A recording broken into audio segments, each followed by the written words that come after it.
Good morning, good afternoon, good evening, family. Welcome to the Mental House. I am your host, Khadijah. I had a couple questions asked to me on yesterday, I guess before Obama did his going away speech. And I guess I surprised a few people with my comment regarding his presidency and what life has been like for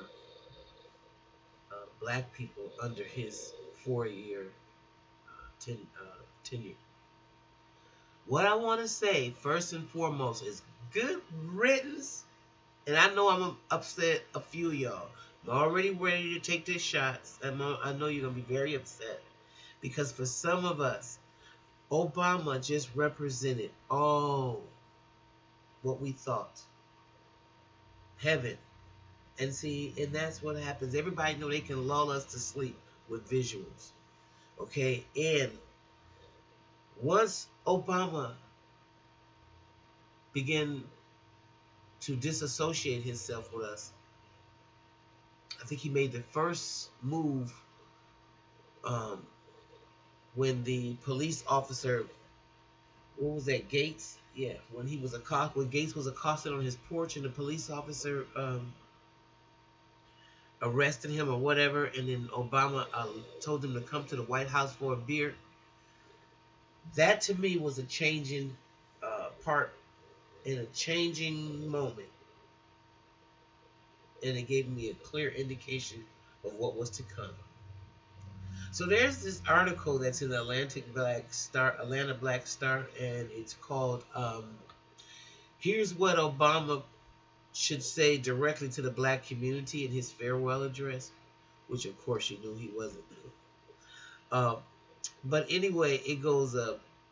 Based on what we expect from the farewell address, we thought we would have a little fun and offer a helpful theme for Obama's speech, one of apologizing to the black community for a lot of hope, but not much substance. That's all we've sold is hope, because that's all we buy is hope. And the same black, white, black did this, black, white did that. When we already know this regurgitation of the same craziness over and over and over again, and we stand still in so many other areas that is pathetic. Because when I put in perspective that my great great great grandmother was a slave, that changes it for me. uh, in that she worked from sun up to sundown, and not just that aspect of free labor, but the resources that these people got, and even had the nerve to tell other people to come in and get the land grab and get the money grab, while we supplied the labor, while we supplied the building of this country, having to endure snakes and alligators and knocking down swamps, and just on a physical level. And then to have these devils even right into the securities and the derivatives that now we have become integral part of the capitalist machine. At the same time, we're not a part of it. But everybody is making money off of us. And they continue to. And we don't understand that there is restitution that needs to be sought after here. And to me, there's nothing more important in my lifetime than that. Because they have all the resources. And I really don't think that we really understand what that means in a capitalist society. We can't pull ourselves up by the bootstrap.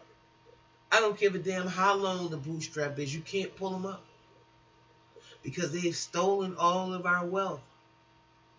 And now they have no need for us. The only need for they have for us now, and the only want for us, we're good for spare parts. Well, they can take our heart and our lungs and different organisms out of us and place them in other people who have money. So I think it's real imperative now that we start looking at a lot of these things, because if we couldn't even get Obama,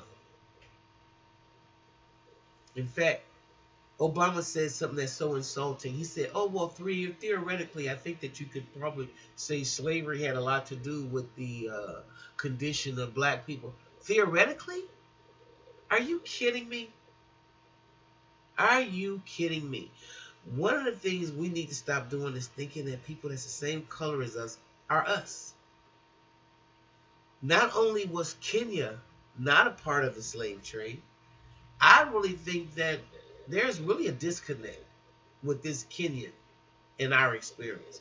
No matter how he tried to engulf and wrap himself in it, I think we probably would have been better off if we were going to deal with an African. Maybe that a person should have had a history or a family history based in Ghana or the Congos or Sierra Leone. Maybe they would have had more empathetic posture when it came to the African displaced here and stolen and kidnapped over here in America. That's just my opinion. And I'm sure a lot of y'all gonna say, well, where are you going with this? Because I'm all over the place. I'm gonna bring it back home. Because I really am glad that Obama is gone. I am so glad. And so now because we have been lulled to sleep. And to think that this man ran on a platform of being the first black president, and to get there and disown us and do nothing for us. I mean, well, let me just listen to his apology. Dear black folks, I apologize for supporting Hillary Clinton. I supported her so blindly that it led to the national disaster that is called Donald Trump. Hillary Clinton and her husband's history of pandering and anti-black rhetoric and policy through the 1994 crime bill should have given me pause before supporting her.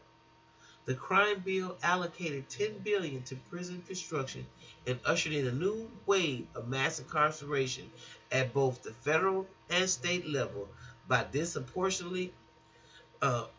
and that disproportionately impacted black people because of the changes in the drug sentencing. After Bill Clinton left office, the U.S. had the highest rate of incarceration in the world. Black and brown bodies, always a commodity. Always.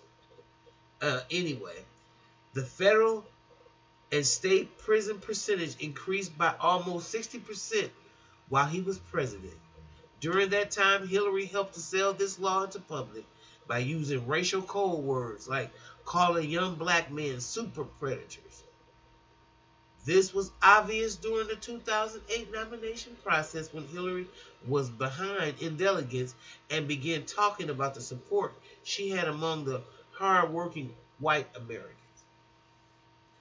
I knew then that she would be viewed as someone whose only agenda was getting her elected, that her unfavorable ratings were remarkably high and spelled trouble right away. But I persisted. I even helped to persuade my own vice president to stand aside, even as the socialists gave her the run of a lifetime. That's Bernie Sanders, by the way. I'm so sorry. I apologize for never specifically targeting any major piece of legislation to help support black communities, period. I targeted legislation and presidential orders to help support women. With the first bill I signed into law, the Lilly Ledbetter Fair Pay Act of 2009. For the LGBTQ communities, I ended Don't Ask, Don't Tell, and I supported marriage equality. For the Latino and the immigrant communities, I don't understand why we're talking about the immigrant communities and you can put them before black people, but let's just go on. Oh boy. I finally supported Deferred Action for Childhood Arrivals. It's called DACA. I even recently ended the National Security Entry and Exit Registration System, NSNEERS, a program that was primarily used to track Arab and Muslim men to make sure Trump couldn't get a head start on his election promise.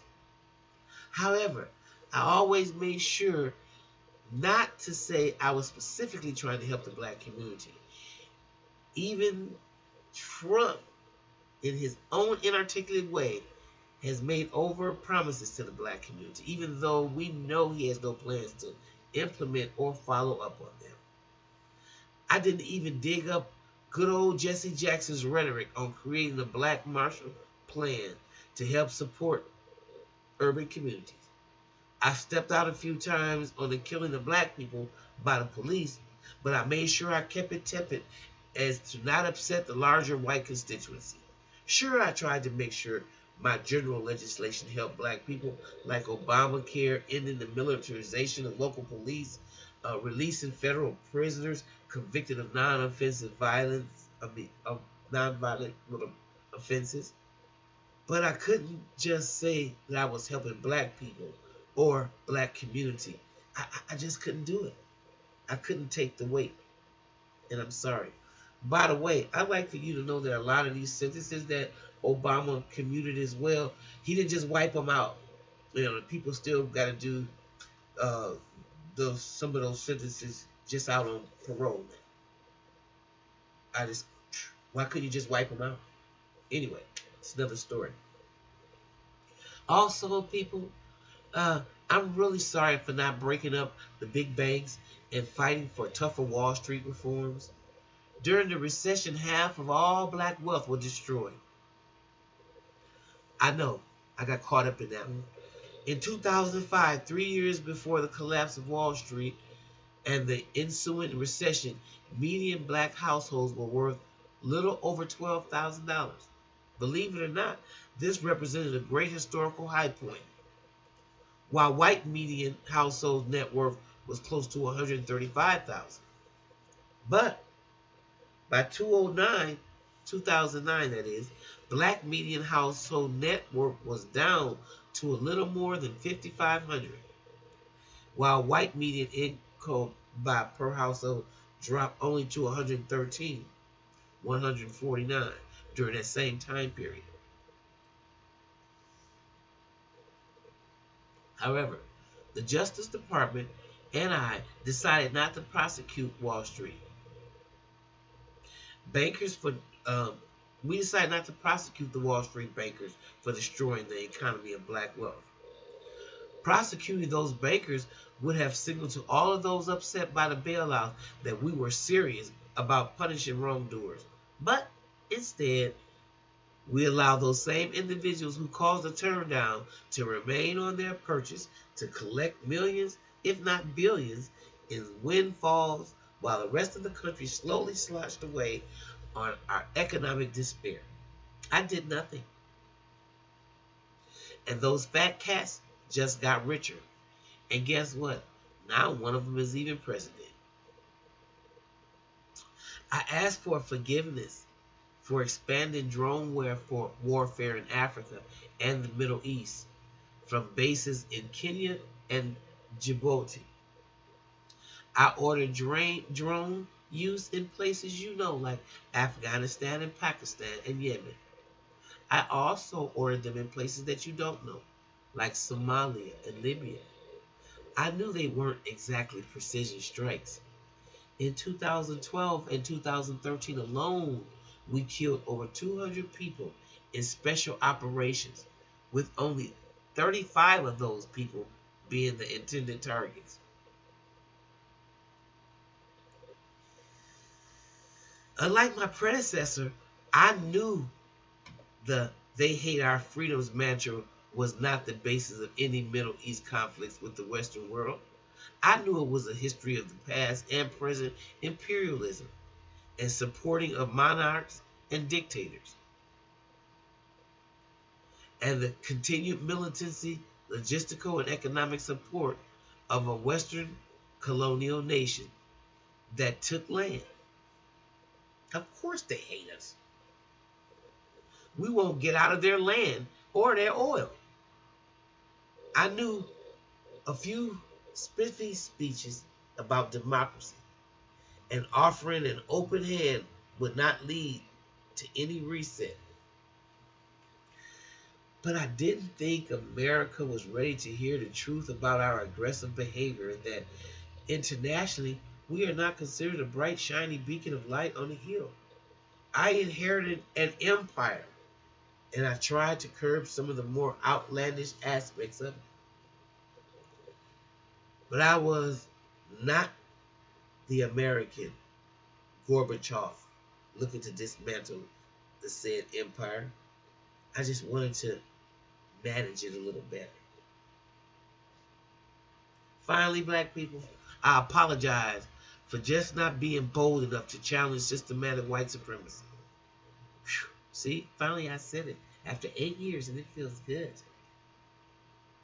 Again, I did some things, though those things are about to get dismantled anyway because I could never sell them to the public as good things for our society anyway.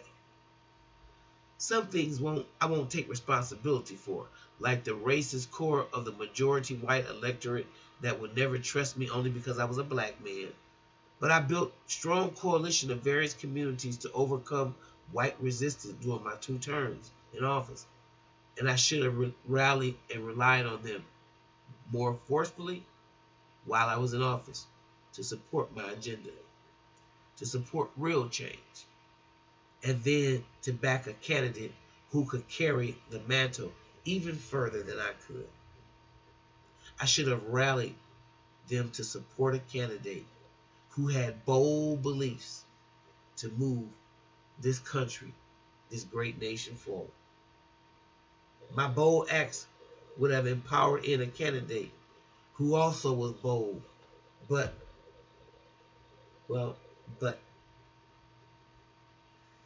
well, but that takes me back to my first apology about supporting Hillary Clinton. Sorry, Black America. Wow. Interesting article.